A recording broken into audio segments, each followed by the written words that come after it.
Hey there, business builders. Ever found yourself counting sheep long into the night while your thoughts are filled with your business to-do lists? Well, in today's episode, we tackle the vital yet often overlooked subject of sleep for business professionals. Today, we're talking with Dr. Kristyn Kemp, a renowned sleep psychologist, about how to get better sleep, which in turn leads to better business performance.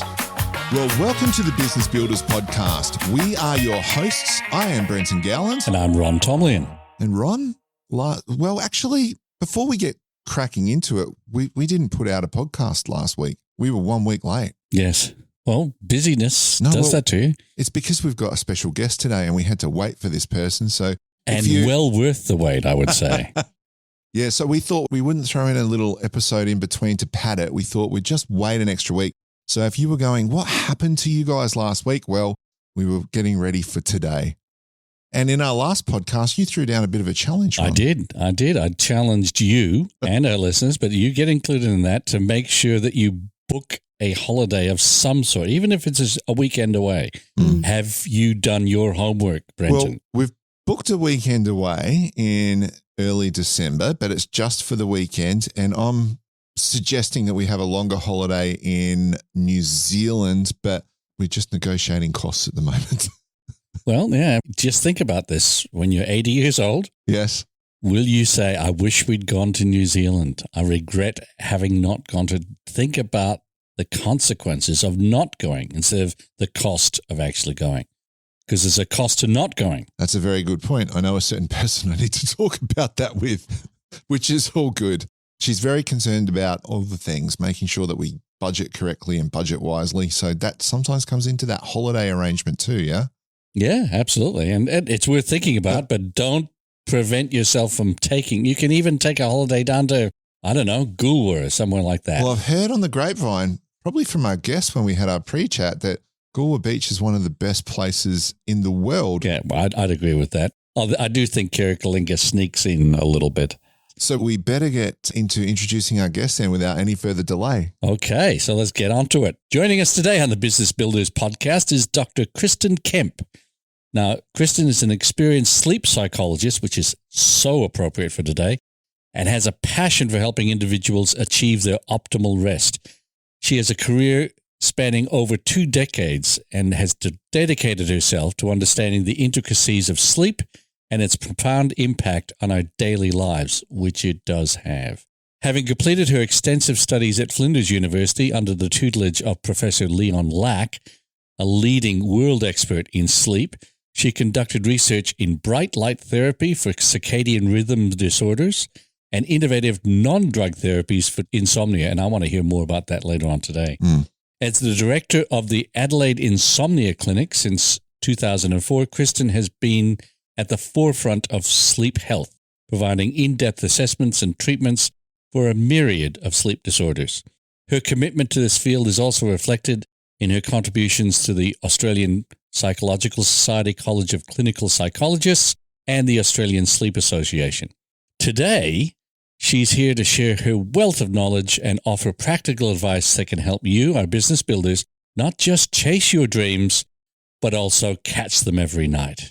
And that's fantastic. Yeah. And that's you, Brenton. You can take the boy out of advertising, but you can't take the advertising out of the boy. I might have written that introduction. I like that. It's great. Thank you so much for having me here today. And thank you for being here, Kristyn. It's a pleasure to have you. And I can genuinely say, we had Dr. Samantha Young on a little while ago, and Dr. Samantha said, you must get Dr. Kristyn Kemp on the show because she is an expert in sleep. And I have been looking forward to talking about this since we started this series on life-work balance. So lovely to have you with us. Lovely to be here. Thank you. So to start with, Kristyn, can you share with our listeners how your journey in sleep psychology began and what led you to specialize in the treatment of sleep disorders? Yes. Well, my sleep journey began at Flinders University in 1987. And Flinders had a very strong sleep psychology stream. And that was under the leadership of Professor Leon Lack. So he, as you mentioned, he's a world-renowned sleep expert. And Leon was my supervisor for my honours thesis. And then I did the masters at Flinders, and then I decided to explore the world a little bit, and I went to family court and I did my PhD at family court. And then I had a job working with sex offenders. That was a pretty tough gig. And then I worked at the Women's and Children's Hospital. And then I had a couple of kids myself. And then I reflected back on everything and thought, what do I really want to do for the rest of my life? And I circled right back to sleep disorders. And I started my practice in 2004, specialising in sleep disorders. And I can say with my hand on my heart that I absolutely love it.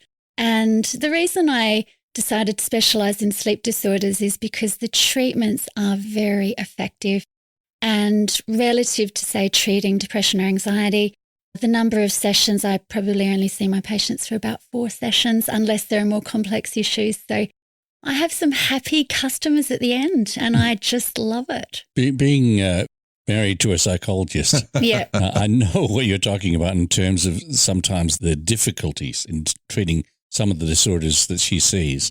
And to have that sort of lifestyle where you actually know you're going to be able to help almost categorically, that would be wonderful. And you mentioned that the treatments are not necessarily using drugs of any description. Definitely non-drug, yeah. So are any of your treatments using drugs, or is it all non-drug? No. So psychologists don't prescribe drugs. So our philosophy would be, let's try and fix the problem with using behavioural or cognitive treatments. So I'm getting people off drugs. Wow, that's to me very impressive. It's rewarding. I've had sleep problems in the past and I've popped a pill here or there. Yeah. That's been prescribed to me by a doctor. Yeah, of course. But I never felt good about that. Yeah. Well, I guess the media tells us a lot, not to mention our GPs. I think there is that understanding that sleeping pills are addictive and people develop tolerance to the sleeping pills. But by the time people get to me, they're often taking a couple of sleeping pills every night. Oh, wow. So there's 2 jobs. One is to get them sleeping better, but the second one is get them off the pills as well. Are you saying the sleeping pills are not working? Yeah, definitely. By the time people get to me, it would be rare that the sleeping pills will be working because the sleeping pills like temazepam, oxazepam, people develop a tolerance, so they lose their effectiveness over time. Yeah, okay. Well, we're going to get into it now. And because the Business Builders podcast is about talking to business professionals who are working on developing themselves in order to develop their businesses. So important. Yeah. So given the high pressure environment that many business owners operate in, and during our pre-chat, we discussed this a little bit, what are the early warning signs of insomnia that they should not ignore, or we should not ignore? Because I've suffered lack of sleep on many occasions during my business life. I had to give you my card just in case. Yeah. So, typically poor sleep in people who own their own business, typically it starts by a person will recognise that they're lying in bed and they're thinking about what has happened in the day, all the things that didn't get done in the day. Were there any dramas that happened at work? Were there any difficult personality issues with staff? And then they might be thinking about all the things they've got to do tomorrow. Because sometimes when a person gets to bed, it's the first time they've actually had time in the day to just reflect back on the day because they're so busy. And so people get into bed and start overthinking these things. And then what happens is they realise, oh, gee, I haven't gone off to sleep yet. And, oh, gee, I've only got 6 more hours left in bed. And then what happens inside of them is their adrenal system starts releasing stress hormones because they're already stressed about what's been going on at work, but then they start to get stressed about not being able to go to sleep. So it's like a double whammy. And then, the adrenal system releases cortisol, it releases adrenaline. And the whole idea of the stress hormones is to keep us awake. Because if you encounter a stressful situation in the day, Ron's mentioned a really good metaphor that I love about if you're hiking and you come across a snake on your hike, you're going to get that adrenal response and the fight or flight reaction. And if you actually fall asleep when you see a snake, that's not good for survival. So if we're stressed about work or if we're stressed about sleep, then our adrenal system is just doing what it's programmed to do, which is release stress hormones and hello wakefulness.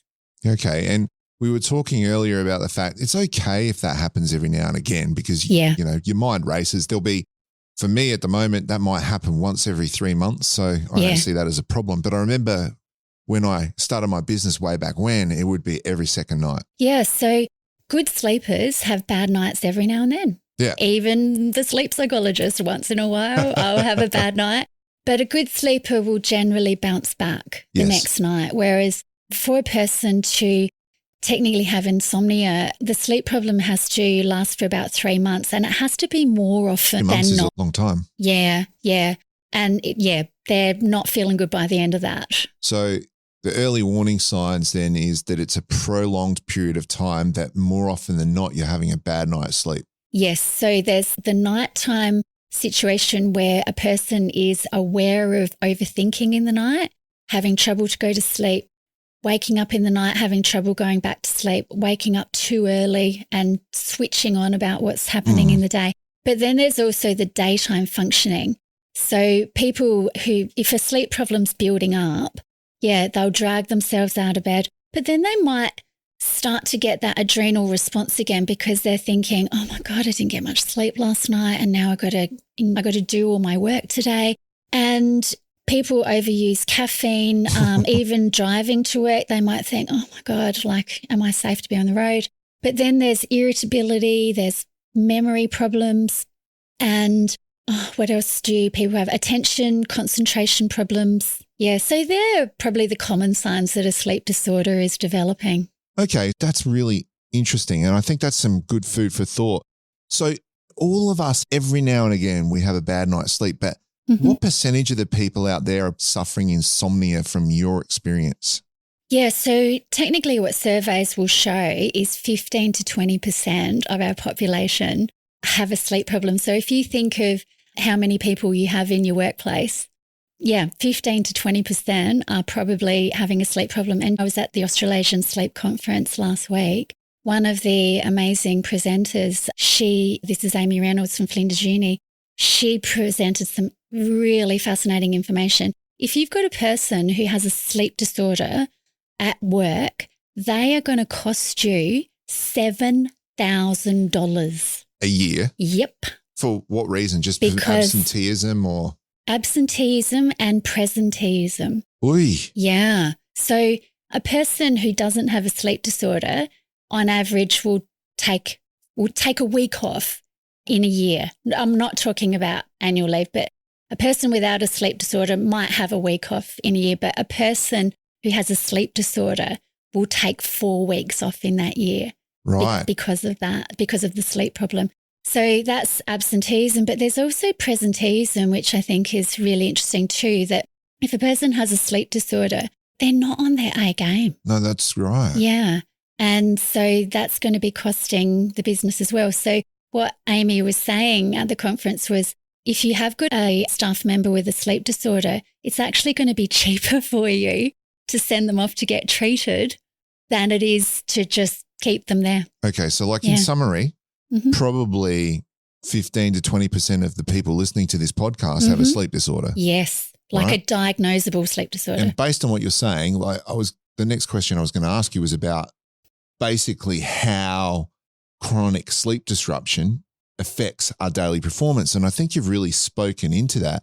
So we've talked about staff. What about business owners and entrepreneurs? How does that lack of sleep affect their performance? I'd imagine poor decisions in the business world about their businesses and. Yeah, we've talked about carrying an allostatic load previously. Yeah. And the problems associated with that. And oftentimes it's because they're not getting enough sleep. Things like taking twice as long to make decisions, being reflective, not being able to think strategically. But if you are not getting sleep, what are the performance indicators or what are the effects on performance that people will see as a result of not getting enough sleep?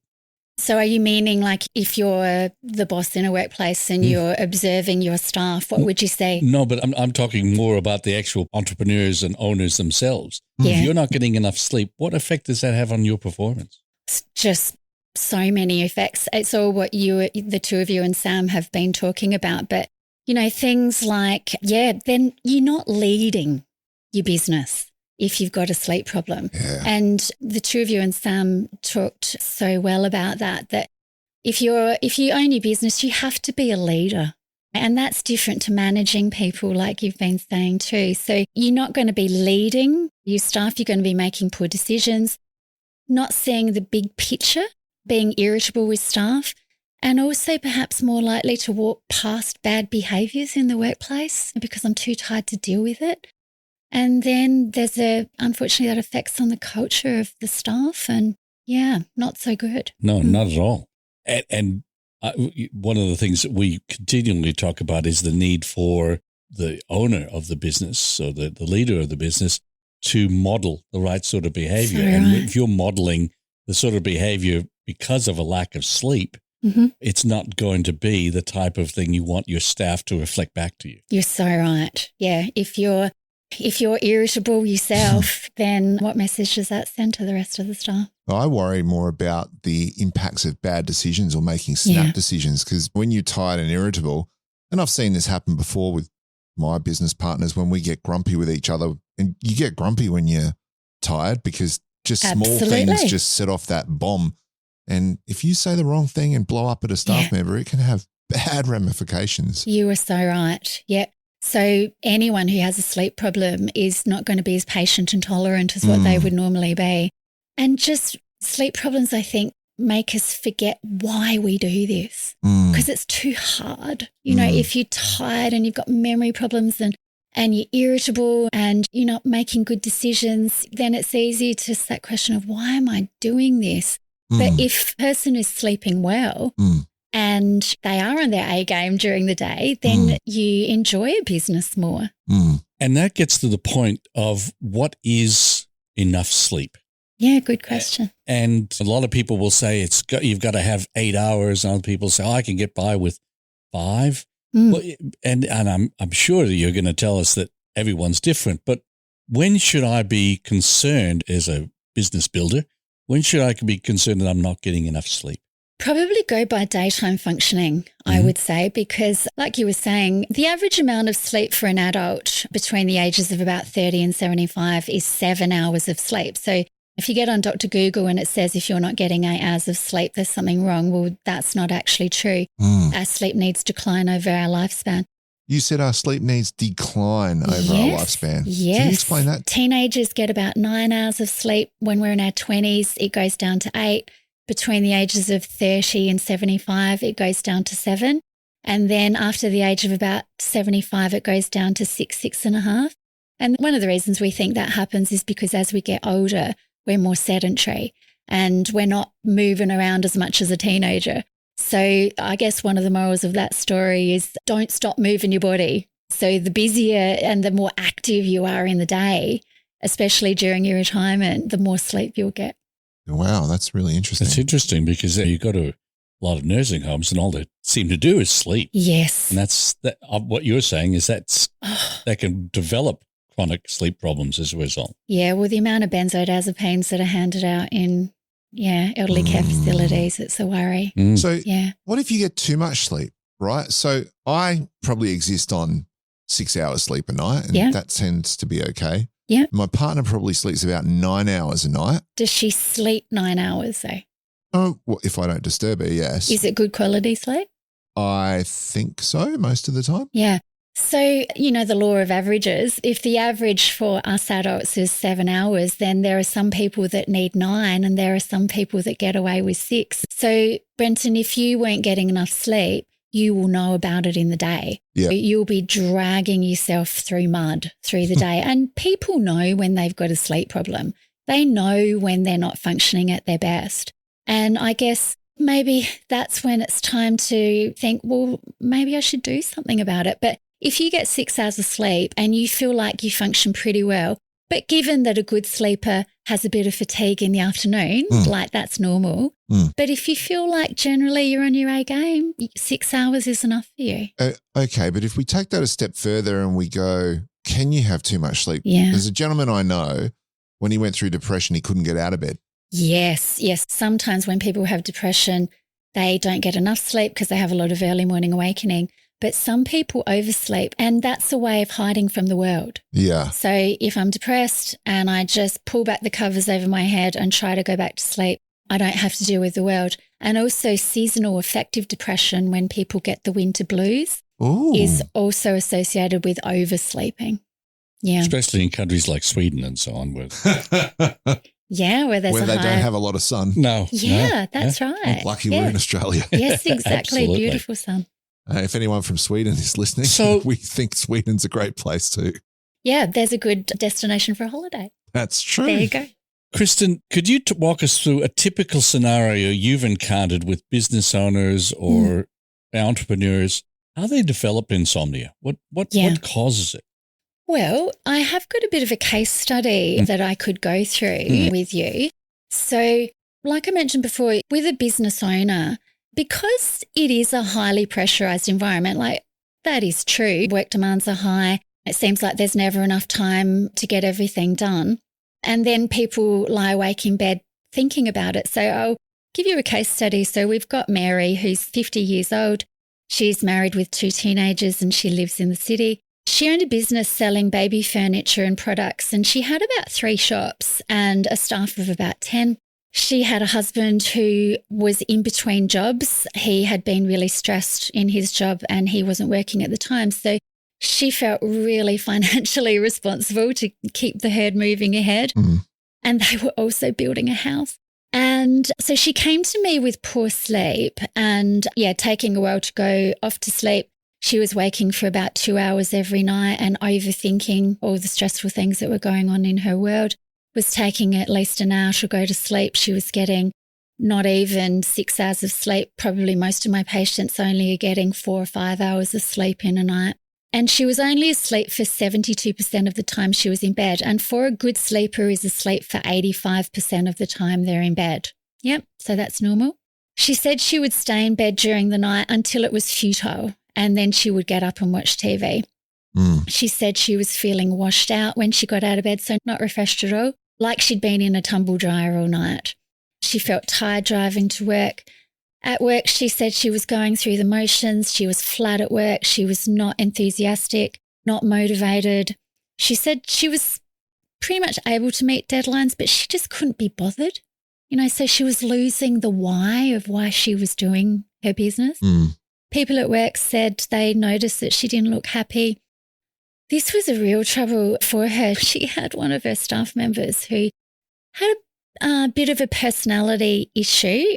He caused troubles with other staff members, but he was the best for sales. So she felt really torn that he was doing some really good sales for her business, but he created some chaos with her staff. So there was that dilemma, do I keep him on or do I let go of him? She was drinking a couple of glasses of wine every night to try and relax. Sometimes people drink wine as a sleep aid because it can make us sleepy, but it actually disrupts our sleep. It suppresses the dreaming sleep later on in the night. So we wake up and find it hard to go back to sleep. She was also napping in front of the TV, which is definitely not a good sign because napping in front of the TV before bed is like having a snack before dinner. You're not going to be so hungry if you have a snack before dinner. So if you nap before bed, you're not going to be so sleepy and you're not going to have such a good night. So she was getting into bed overthinking and not being able to stay asleep. So for my plan with Mary, the first thing I had to do was I had to get her sleeping well again. Okay. And she was also anxious about her sleep. So I had to teach her some skills about how to manage her sleep anxiety. But we also had to explore her goals for work. So some of the brilliant things you've mentioned on your podcast before is asking yourself, like, what is your definition of success here? Are you content with how you're living your life? What are the pros and cons of living the way you do? Like, she wasn't spending enough time with her kids and she was working like more than 50 hours a week and just burning the candle at both ends, and she clearly wasn't happy. And we also talked about that really good question of when you're 80 and you look back on your life, will you be glad that you lived this way or will you have regrets? Like, is this a life well lived? So we also had to look at those things to help her prevent relapsing, because if you can improve a person's sleep, but if you send them back into the fire, it's like if a person's being bullied at work, we have to address the bullying as well. Otherwise, there's only so much that we can do. So that I'm not sure if that might be a segue into talking about how we actually do improve a person's sleep. I think that would be a really helpful thing for the listeners to hear about. 100%. Absolutely. Yeah. So given that Mary was taking about an hour to go off to sleep and she was awake for a couple of hours every night overthinking, and she was only asleep for 72% of the time she was in bed. And sometimes it can be worse than that for other people, like they might only be asleep for 50 or 60% of the time they're in bed. So here is the good news, the really good news. There are very effective behavioural treatments to get a person sleeping well. And what I have found over 20 years is the most effective way to get a person sleeping well again is a treatment called bedtime restriction. So I'll tell you all about it. So often a person who has insomnia is spending about 9 hours in bed. And the reason they're doing that is they're thinking thoughts like, I'm sleeping so badly, I've got to get into bed early.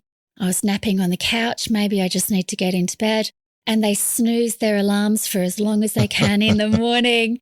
And then it's a mad rush to get going in the morning. So often people with insomnia are spending about 9 hours in bed. But going back to what I was saying before, the average amount of sleep for a good sleeper is 7 hours. So if you spend 9 hours in bed, but the average amount of sleep for an adult is 7, you should expect to be awake for 2 hours every night. So what bedtime restriction does is it restricts a person to bed for a very short period of time for 1 week. And the short period of time, is only 6 hours. Okay. So for example, they get into bed at 12 and they get out of bed at 6, just as an example. Now, if you imagine doing that, only spending 6 hours in bed every night for a week, what you can probably imagine is after a couple of nights of doing this, people get very sleepy. And I don't mean a little bit sleepy, I mean very sleepy. Because what we know very clearly about insomnia is when a person gets into bed and they've got insomnia, they've lost their sleepiness. So when a good sleeper gets into bed, they feel sleepy. And when a good sleeper wakes up in the middle of the night, they still feel sleepy and they go back to sleep. But when a person has insomnia, they've lost that sleepiness, and that's because of the adrenal response. So, of course, a person's going to be stressed if they're not sleeping well. And their body, the reason why is because their body is releasing stress hormones. And so hello, wakefulness in the night. So what the treatment aims to do is to retrain a person's sleep mechanism about how to feel sleepy again. So we all have this process inside of us, and we call it process S, and we keep it simple in sleep psychology. The S just stands for sleepiness. Okay. So process S is what we call a homeostatic drive inside of us. So we have other homeostatic drives. One is hunger and one is thirst. So the reason we have these homeostatic drives is to try and keep balance in our body. So our brain and our body loves it when we're in beautiful balance, when we're getting enough food, we're getting enough water, and we're getting enough sleep. So if we don't eat food all day, we're going to get hungry. If we don't drink enough water, we're going to get thirsty. So if I restrict a person to bed for only 6 hours a night, they are going to get sleepy. So it taps into this homeostatic drive for sleep, and it retrains the person's sleep mechanism about how to feel sleepy again. And even though it's hard, people love feeling sleepy again. It's like, I'm looking forward to getting into bed. My bed's becoming a nice place to be again. But it is hard to only spend 6 hours in bed, and it's hard to get out of bed in the morning.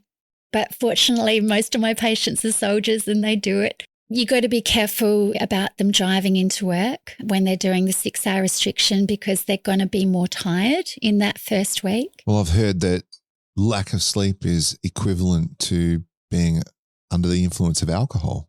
Yeah, that's true. Yep. So reaction time is down. Yeah, people aren't paying attention as much.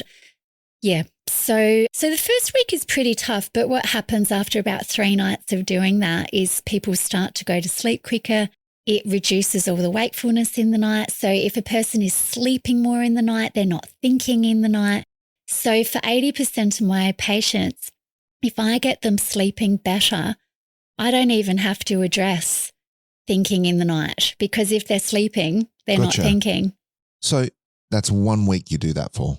Yes. And then week 2, you add half an hour to the time in bed. Yeah. So you build up this thing called sleep pressure, which is the homeostatic drive for sleep. And then in week 2, you add half an hour and people are so sleepy, they will kill for more time in bed. So you add on the extra half an hour and they get up to another half an hour of sleep. So 6.5 hours sleep a night. Yep. So, and then even though they're getting more sleep in week 2, it's still not enough time in bed, obviously. So then every week after that, we try and add another half an hour. And as long as they're still sleepy, they'll keep getting more sleep. And usually it's about 6 to 8 weeks of doing this. We get to a stage where they will know themselves there is no point adding more time onto bed because if they do, they're going to lose their sleepiness. So one of the biggest messages coming back to the question about preventing sleep disorders is you've got to be sleepy when you get into your bed. And if you're not sleepy, you're probably not going to go off to sleep. So this is a really paradoxical thing that when people come to see a sleep psychologist, you know, when I say to them, well, the way we fix this is you're going to spend less time in bed, they go, well, how does that work? How am I going to get more sleep by spending less time in bed? Yeah, that's great. Yeah, it's an amazing treatment though. It is very effective. So what does that say for Saturday sleep-ins? Yep. Are they good things to do? Good question. So for a good sleeper, absolutely can have a sleep in and take a cup of coffee back to bed, read the paper. So a good sleeper can do those things because also it's associating your bed with something really nice to do. But a person who has insomnia is usually stressing in their bed and they're overthinking things and they've got that hyper arousal response. And bed isn't a nice place to be. So if you're a good sleeper, you absolutely can have a Saturday morning sleep in or, lie in bed and go through some social media or read a book or a good sleeper gets away with it. Well, my pattern with my partner and I don't know about you, Ron, but we flick through all the social media before bed and then in the morning I'm reading the paper in bed on my phone and all that. But going through social media, if I'm not incorrect, any type of screen time before bed, the blue light helps keep you asleep, keep you awake, I should say. That is true. These days, though, fortunately, the screens have those night shift functions on. So if you've got the night shift function on, which turns the screen a little bit orangey, what research will show very clearly is it's the blue-green wavelengths of light that suppress a hormone called melatonin. And if melatonin is suppressed, we're not so sleepy. Whereas if the night shift function is taking out the blue-green light, then the light from the screen isn't necessarily going to interfere with sleep. But for teenagers, even though they've got their night shift function on, sometimes the things that they're looking at are stimulating. Yeah, gotcha. And so it's not just the light from the screens that can interfere with sleep, but it's what a person's watching. What the content is. Yeah. So that leads us on to another thought, which was during COVID, a lot of people used their bedrooms as their workstation, right? And I told you that when I was younger and I was sharing house with a few people, my bedroom also had my desk in. I was running my business from my bedroom, so I'd walk 3 steps and be in bed and 3 steps and be in my workstation. How many of your clients have those kind of issues that their bedroom doubles as a workspace? Oh, look, that kept me in business over COVID. Oh, the number of patients I had where the isolation and the lockdowns were contributing to sleep problems. I had such a long waiting list. Definitely that was a problem. Also, just on that as well, when people couldn't go into work, there's no commute. So people were staying longer in bed, and going on what I was just saying before, if you spend longer in bed, you're going to pay off all of that sleep pressure. And also when people work from home, sometimes they would have the option of perhaps having a bit of a nap in the afternoon, but there was no life-work balance during that time because people had a little bit more freedom to decide when they worked. So they might throw on a load of washing, take the dog for a walk, and then work after dinner and work in their beds. That I know people who did that. I did that. And it's still a very common problem with uni students. So they study in their beds, So we do need to have that delineation between where we sleep and where we work. And if you're forced, because when we talk about uni students, and a lot of them, if they're staying near the uni, they'll usually have like a 1-bedroom place with a kitchen and everything and all in the same space. Yes. How do they create separation then? One of my patients at the moment, she gets home from work, she puts her jammies on, she sits on the couch and puts the TV on, might go and heat something in the microwave, eats her dinner on the couch, and then ends up going to sleep on the couch. But to delineate that, I'd say definitely don't sleep on the couch, but have the bed as a separate place in the studio, and just make sure that you don't work or live in your bed. Like we shouldn't live in our beds. Beds are really meant for sleep. So try as much as you can to keep the bedroom, it really does become the bedroom, right? Because the bed is the main thing in the room generally as the bedroom, and spend less time in it. Yeah, don't live in your bed. Like a good sleeper can read a book before they go off to sleep. Interesting. Or a good sleeper can read the paper, or even a good sleeper, God forbid, can flick through social media, use a screen in bed. But we still go off to sleep because a good sleeper isn't stressed about their sleep. We just know it's going to happen. Yeah. So it's really that stressing about your sleep, like thinking, I've been good today. I didn't have much caffeine. I did some relaxation after work. I should be good to go tonight. So there's this analogy of, imagine if you're walking through a food court and all you can see is food around you. When a person isn't sleeping well, their whole day is thinking about, is this going to be good for my sleep tonight? Or is this going to be bad? Or I can't do this, or I should do that because it might affect my sleep tonight. So people who have poor sleep are thinking about their sleep all the time, but that's not what a good sleeper does. Because we just know it's going to happen. All right. So you've talked to us a little bit about how you treat insomnia. Mm-hmm. What about preventing insomnia for those of us who are listening right now and going, ooh, maybe I'm spending too much time in my bedroom right now? Could you maybe talk to us about the people who are juggling the demands of business and, like your client you were saying, who comes home and still works and she's on the couch. But if we're talking to business people who are starting to go, oh, maybe I'm spending too much time in my bed, how can we act to prevent insomnia? Mm-hmm. Not that I want to do you out of any business, but so that we don't need to go to a sleep expert. Yeah. Well, things like only get into bed when you're sleepy. So for some of my patients, I have to talk them through, like, what would you do?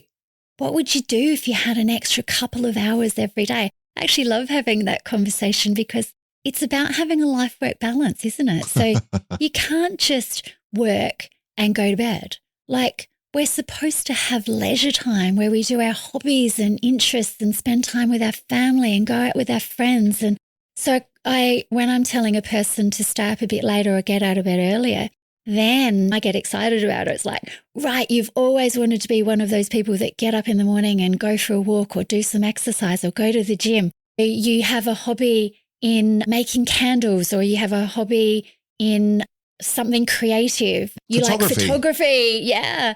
But they've shoved all that in the spare room and they haven't been doing any of their interests or hobbies. So it's nice homework. It's like when Ron gives us the challenge of organising a holiday. It's nice homework, isn't it? So have a life outside of work. And if you get home from work and you just plonk yourself in front of the TV, it's okay. But what that can also lead to is getting into bed a bit early or napping on the couch and thinking, oh, well, I must be sleepy. I'll just get into bed. And then hello, 9 hours in bed. But if you've got some hobbies or interests that you do, engage in that after work. And not napping. So keep active to stop yourself from getting into bed, basically. Too early. Yeah. That's interesting. Really interesting. Yeah. And don't sleep in too late. If you're snoozing it every 10 minutes, really that's wasted time. And it's not pleasant. It's not pleasant time. I do that probably 3 times every morning. And what I'm hearing from you is that being engaged in something, not just being passive. And that's one of the problems with watching TV or streaming services and so on. It's a passive form of entertainment that we don't really have to be engaged with, and it allows us to drift. You're so right. And so what I'm hearing from you is do something that engages you, enjoy, but that gets you involved rather than being passive. Absolutely. Yeah. If there are some community clubs that you've always wanted to join, or if you want to do a WAA course, like sometimes when people have a sleep problem, they cancel and opt out of social engagements after work because they think, oh, I might be too stimulated and then I'll get into bed and I won't sleep. But that just means the person is missing out on life. Sometimes, like if you go to the GP, sometimes the GP will hand you all that sleep hygiene advice, like you're not allowed to drink coffee, you're not allowed to drink alcohol, you're not allowed to go out and be too stimulated, you have to wind down, you're not allowed to get on a screen, which ends up being a little bit like the fun police. And some people are following those rules so strictly, but they're not having a life. And good sleepers don't have to do that. Well, what strikes me as well is I think your advice about getting a hobby and doing other things is actually good for business people as well. Because we were talking about burnout with Dr. Samantha Young, and it becomes she said it's a syndrome, it's a cycle, That's right? So you've got to find ways to break the cycle, and you've got to find ways to stimulate yourself in other ways than always thinking about work. That is so right, Brenton. And because I think things like having hobbies and interests, and like Ron talks about all the time, is having a holiday. If you're a business owner, you're probably less likely to have holidays because you think, well, I haven't got the time. But do you know what? As soon as you get in the car and you're traveling down the highway to Goolwa or Carrigalinga, then you get perspective. You get down to the beach or something and you walk that beach and you think, why do I stay so long at work? Sometimes we think, if I'm not putting in all these hours, the sun won't come up and the earth will stop revolving. But we can, I think it's about creating the evidence that you actually can do it. And then when you start doing it regularly, having hobbies or interests or going away on holidays, and you realize that the ship keeps moving in the same direction, then… That's really interesting. I love that you need to create evidence. And that goes back to what you were saying, Ron, when you started one of your jobs. Ron said this a while ago in the Work-Life Balance series that he took 4 or 6 weeks holidays right at the start, and someone said to you, became a tech chair, you can't have holidays, and you're like, why? I just did. Yeah, because you didn't know any better. Well, the thing is that sometimes we impose rules, or we think there are rules about what we can and can't do because you've imposed them on yourself. On yourself. Now, when I started becoming a tech chair, I didn't realize that you couldn't take 6 weeks holiday, or that wasn't the norm. So I'd already organized it. I took 6 weeks holiday and I worked around it. And these other guys, when I would talk to them about it, said, I didn't know you could do that. Well, why didn't you know? Because you'd never asked the question. And you'd created evidence. Yeah. But on a scale of 0 to 100, where 100 is the hardest things you have to do, going away on a holiday isn't all that hard. It's so doable. When you're a business owner, though, to your point, like I notoriously didn't take holidays because I was worried that everything would just collapse. And that obviously in retrospect means either you don't trust your people or you are not a good business leader. And I'll say that out there. I've learned through time and pain to take holidays and to do those things, but sometimes it doesn't come naturally to business people. Yeah, and people have these beliefs about things. I remember one of my members of my tech group he had a dream that he wanted to take 6 months off when he turned 50. But it's never going to happen. It's never going to happen. 6 months. 6 months. Now, we took that dream and we made it for the group a challenge to help him set things up. And eventually he took 6 weeks off. Yeah, that's doable. Well, that's doable. Yeah. And he was still concerned about it, but he did it. And he had the mechanisms in place where somebody could look after the business in the business. He came back from that 6 weeks and he went to the Greek islands. I actually caught up with him there. And the business had made more money while he was away than it had in the previous 6 months. Wow. Isn't that freeing? Wow. Yeah. And his petrol tank is full. And then he's going to be working so much And I'm happy better. to say that he went on to take about 3 months a year off. That's brilliant. But he had the mechanisms in place to help him do that. But that was because he was able to break the belief. Yep. Which was only a self-imposed belief. He was able to break the belief. That's interesting. And do something Isn't about it. Business builders need to work on themselves. Oh, absolutely. So right. How many times have you said that over this podcast? A lot. Yeah. But it sinks in, right? Because I was lucky enough to find mentors along the way. Ron was one of them earlier on. We've had Tanya Conti on here. She was another of my mentors. But these people got stuck into me about, well, you're doing this. Well, that you probably should think about doing something different. And I think people who are running businesses, people who are growing through the business journey really do need coaches and mentors. And that's a role we try to take with this podcast is just have that voice so that they can think about sometimes other things than work. There is more to life. Oh, absolutely. And getting that perspective that you talked about before is so important. And maybe we can do some of that through the podcast. So moving on from that then, we've talked about all of these benefits. So let's say we were doing what Brenton used to do way back when, doesn't take holidays, doesn't take breaks, doesn't sleep well. Hopefully none of our listeners are doing that, but there might be one or two. What are the long-term consequences of ongoing sleep deprivation that they should be aware of that maybe can help motivate them to think about making some changes in their life and their sleep patterns? Yeah, well, one of the obvious ones is burning out.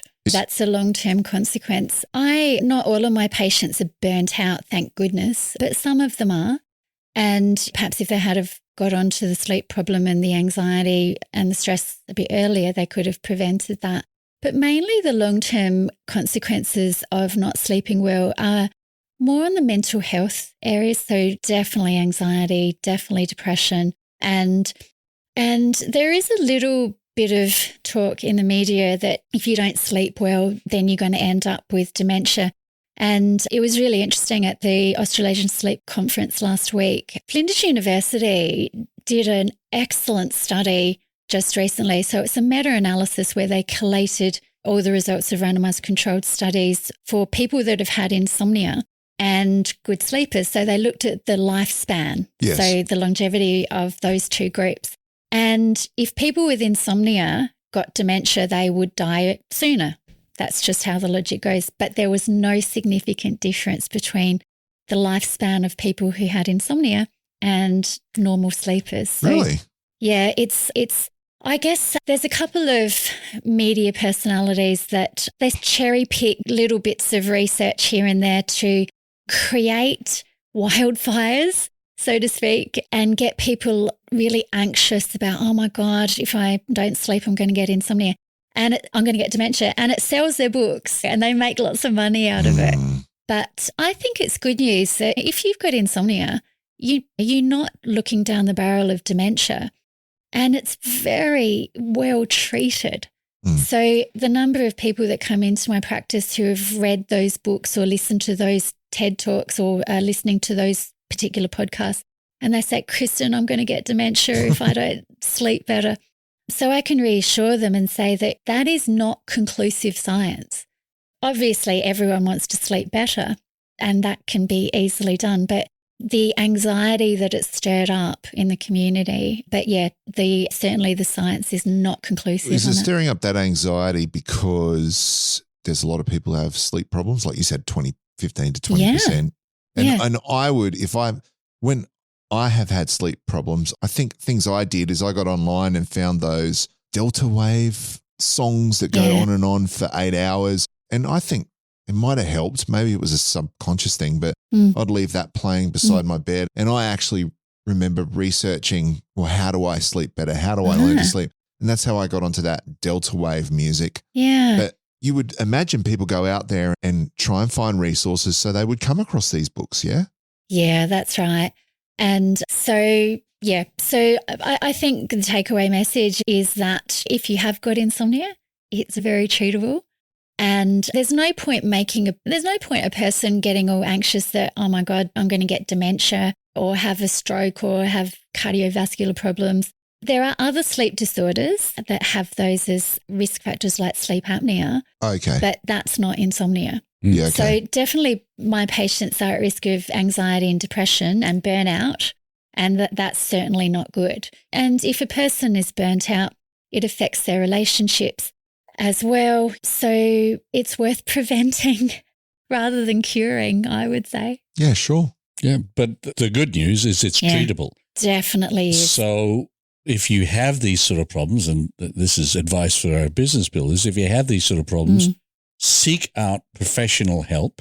And the good thing from my perspective, I hate putting drugs into my body unless I choose to, but I hate having to take drugs. There are treatments that don't rely on you becoming potentially addicted to some type of pharmaceutical treatment. Yeah. And that to me, that's fantastic news. It'd be terrible to rely on a drug for sleep. That would just be the worst. Absolutely. And some of my patients rattle when they come in. But yeah, cognitive behaviour therapy for insomnia is well known that it should be the first line treatment, and doctors know that too. So, but yeah, I guess sometimes people think, but is there a quick fix? And I guess also good news is if a person is taking sleeping medication and they want to withdraw from that, well, that's also something that a sleep psychologist will do. I certainly do it. So, Kristen, just to wrap up, here on the Business Builders podcast, we offer practical advice to business professionals. Yep. So as we wrap up, could you share your top 3 tips or piece of advice for those seeking help or looking to improve their sleep, even when they're dealing with high stress levels? Yeah, so this, I think the most practical thing, given what we've talked about today, is don't spend too much time in bed and make sure that you're sleepy when you get into bed. I actually really like that. It's the opposite of what you would think. Yeah. That kind of rings true for me. And you heard it here first on the Business Builders. Yeah, because if you can be relaxed when you get into bed, but that's not sleepy. Yeah, you've got to be sleepy in your eyes. The second bit of practical advice I would say is try not to worry in bed. Like if you're aware that you're worrying in bed, that can be a sign to do something about that. So go and see a GP, perhaps get a referral to see a psychologist, because what we do is we teach people how to let go of worries, how to not dwell on the past, how to live in the present. So, and the third bit of advice I'd say is try to love your bed. Love your bed. Good sleepers love their bed. But people with insomnia, they don't love their bed. Bed is a place where they flip around like a rotisserie chicken and they overthink and toss and turn. Meanwhile, their partners are snoring their heads off and they wish they could do that. So try to love your bed and don't work in your bed. So does that mean also invest in your bed and / bedroom? Yeah. I guess if you've got the resources to do that, I guess it is important to feel comfortable when you're in your bed. And yeah, I think bedrooms are worth investing in, but I wouldn't say like if someone came to see me, I wouldn't say go and buy a $3,000 bed and that's going to fix your problems. But a bed should be a nice place to get into. Yeah. So the other one is seeing a sleep psychologist. So you talked about worrying. We would go see a doctor or a psychologist. If you're in Adelaide, South Australia, and you're listening to this, how do they find you, Kristen? Well, Google. Yep. I guess if you Google sleep psychologist, there's about 30,000 psychologists in Australia and there's only about 30 full-time equivalent sleep psychologists. So there's not many of us around and there's perhaps only about 4 or 5 full-time equivalent sleep psychologists in Adelaide. So definitely if you Google sleep psychologist in Adelaide, most of us will come up. There's also on the Australian Psychological Society website, there's a Find a Psychologist search engine. Yeah, okay. And But here's something too, like the treatments for insomnia are very specialized and not everybody gets that training. So if you have got a sleep problem and you go to see a psychologist and they perhaps teach relaxation skills or mindfulness skills and they're not doing a restriction or something like a behavioural treatment like that, you might be missing out on a very big component of good sleep therapy. Yeah. So, so definitely if you've got a sleep problem, try and see a sleep psychologist. Okay. And your business is called? Adelaide Insomnia Clinic. So if you're in Adelaide, look up Adelaide Insomnia Clinic and Dr. Kristyn Kemp.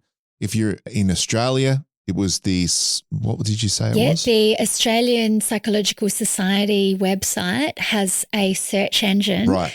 Yeah, but sometimes psychologists who haven't got that specialised training, they'll say, yes, I'll help you with your sleep.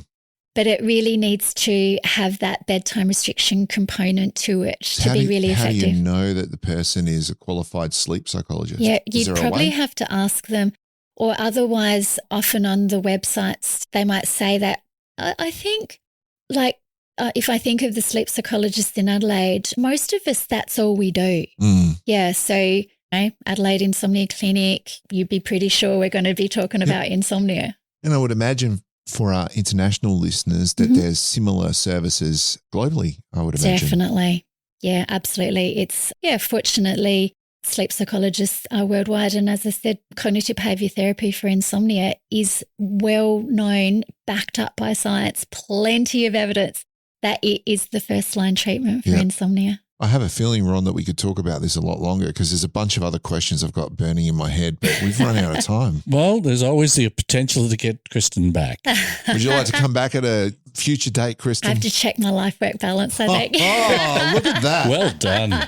So if you are listening, this is part of the Life-Work Balance series, as Kristen was talking about. We talked with Dr. Samantha Young a few weeks ago, and before that we talked about why you should actually prioritize your life-work balance. So plenty of material if you've just started listening.